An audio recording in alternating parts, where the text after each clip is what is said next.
Greetings, environmentally aware viewers, and welcome to Golden Age Technology on Supreme Master Television. Today we travel to the city of Calgary, Canada to meet two veteran designers of eco-friendly structures who will show us how various green technologies can be easily integrated into buildings to make them more sustainable.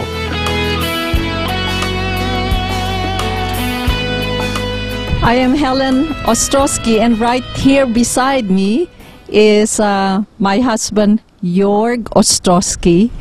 We are located in Calgary, Alberta, Canada, and we live in the house right here behind us.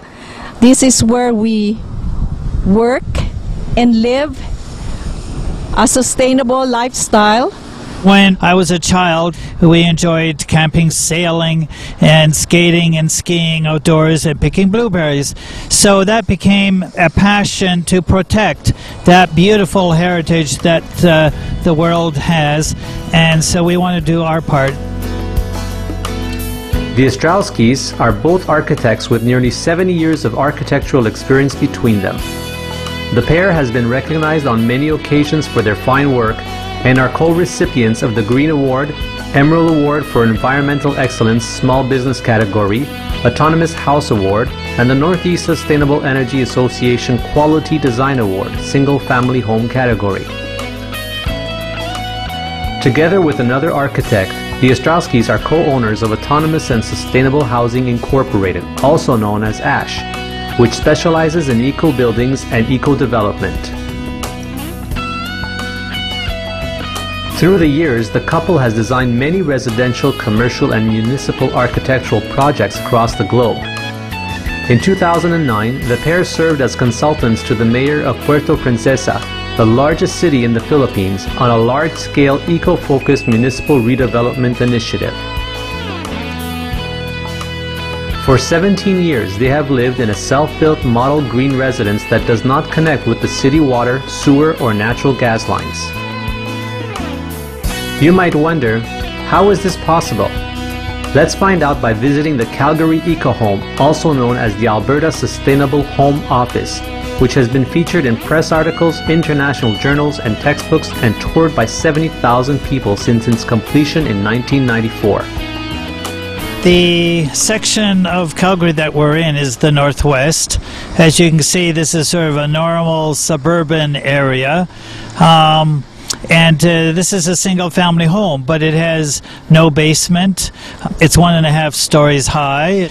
It has a livable attic to minimize the amount of heat loss and to maximize the amount of usable area. The Eco Home was built using simple construction methods and durable, environmentally friendly materials. It features a space-efficient design, a system to promote good indoor air quality, and excellent insulation to minimize heat dissipation. As for energy requirements, the house primarily relies upon solar power, but does not use solar photovoltaic panels. Instead, the Eco Home collects solar energy by other means. We have lots of windows on the south side to allow passive solar gain into the house to warm up the house. The passive solar through the windows provides about 65% of all the heating, and then internal heat gain from people, from lights, computers, is about 25%. On the outside, we also have the dark stucco that can not only absorb the passive solar energy, but also store it. We use hot water solar collectors, and usually we use about 2 of those for domestic hot water and about 4 of them for space heating. And so that goes into mass. Mass, as you see behind us, in bricks, mass in the floor, mass in the building materials. So it is important not only to collect the solar energy, but also to be able to store it. 70% of our energy requirements and energy bills is in the form of heat required for space heating. The other 30% of the utility bill for most houses is for domestic hot water. All cooking is done with solar-powered appliances. Helen Ostrowski explains further. This one is the solar oven. And this is the reflector. It concentrates the light of the sun and directs it to the inside of this insulated box. The pot that we use for cooking or baking should be dark, because then it will absorb the heat. The bricks that we have added also stores more heat. And the black interior of the solar oven will allow the inside to heat much quicker. To prevent heat dissipation, the house's exhaust air first passes through a heat recovery ventilator, or HRV, which transfers the stale air's warmth to the incoming fresh air. Efficient thermal insulation keeps the eco-home warm in winter and cool in summer. How do we select our insulation? Well, we want to make sure that the insulation that we use is as environmentally sound as possible. It should be cost effective, easy to work with, and provide a number of functions. It should deter heat loss or heat conduction from the inside to the outside. It should reduce the summer heat gain from the warm outside to the inside. It should act as an air barrier. It should act as a fire barrier. To prevent heat loss through windows, the EcoHome uses airtight high-performance windows. The windows feature multiple panes of glass and polyester and are filled with inert gas. The windows also allow ample natural light to pass through, thus brightening the EcoHome. We also have Venetian blinds that are light colored one side and dark on the other side. Then in the winter, if you have the dark side facing the sun, you can generate heat and give it off into the house. In the summer, when you don't want the heat, then you turn the Venetian blind where the lighter side faces the outside to reflect the heat away. And then we also have window quilts. Like when it's really, really cold, then we put this down. If there was a power outage and there's no other source of heating, a standard house would freeze within 24 hours. But a house like this, because of the insulation, it will take two weeks before it freezes. Wow. For interior spaces that have no windows, we use sun pipes. There's a reflector on the north side that reflects the south light down. And then we have the prismatic diffuser. But that's all natural light. Free of charge, no electricity. Keeping food cold consumes huge amounts of power in a conventional residence. How do the Ostrowskis deal with the challenge of minimizing energy use with regards to food storage?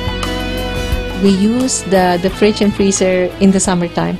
And in the winter time, starting October until May, we use the cool closet. It's like a pantry, but located on the outside wall of the house, and well insulated. And we have two openings: one at the bottom for letting in the cold air, and another opening on the top to exhaust warm air. And we get we can achieve 7 degrees. Just like in a fridge. In terms of water needs, the house is completely self-sufficient. We have the 2 water systems in the house. One is rainwater coming from the roof. It is stored in a cistern in the backyard underneath our deck, and that provides for all our drinking water and for cooking as well. We have 3 filter systems that before the water is released through our faucets in the kitchen and also in the bathroom. And we also have another system, which is the gray water system, which reuses water from bathing, from the showers, and from washing dishes, and also from the from laundry. To my left here is the airlock greenhouse. This is also where we treat our gray water,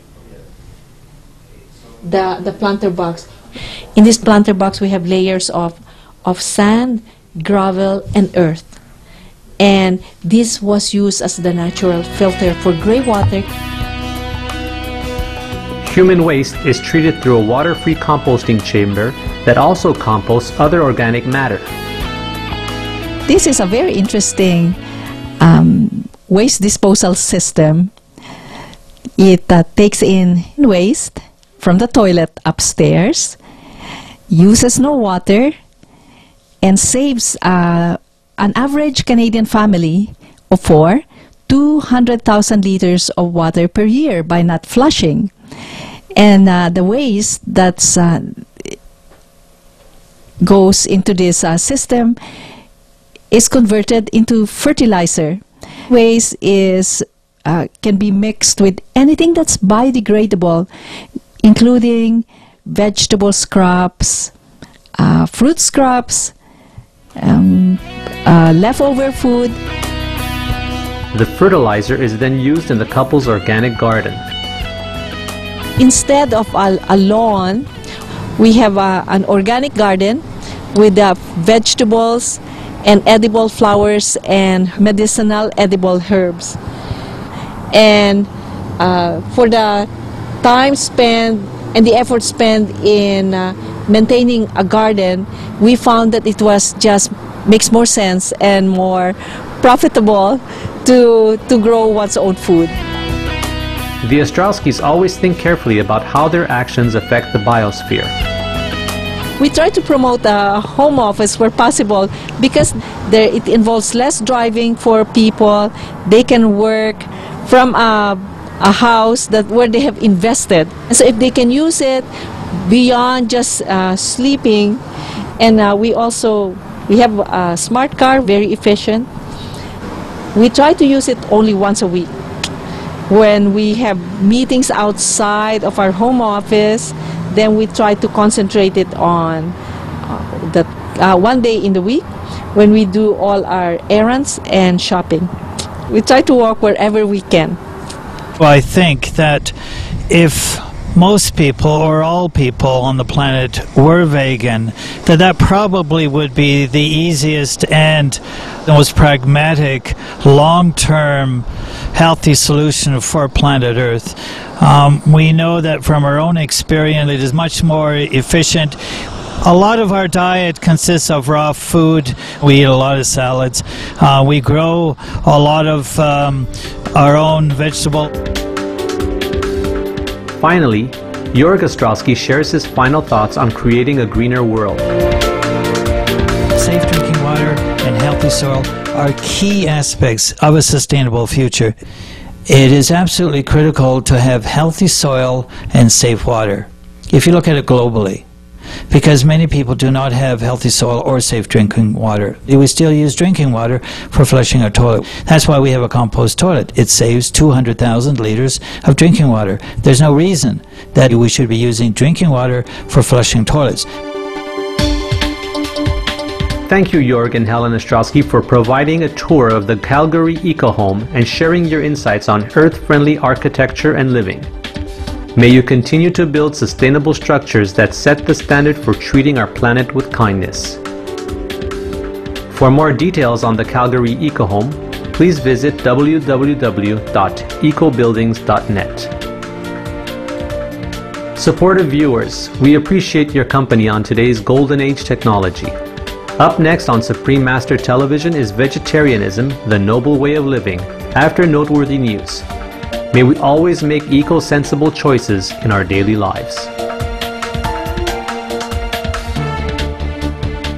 For more details, please visit www.suprememastertv.com/GAT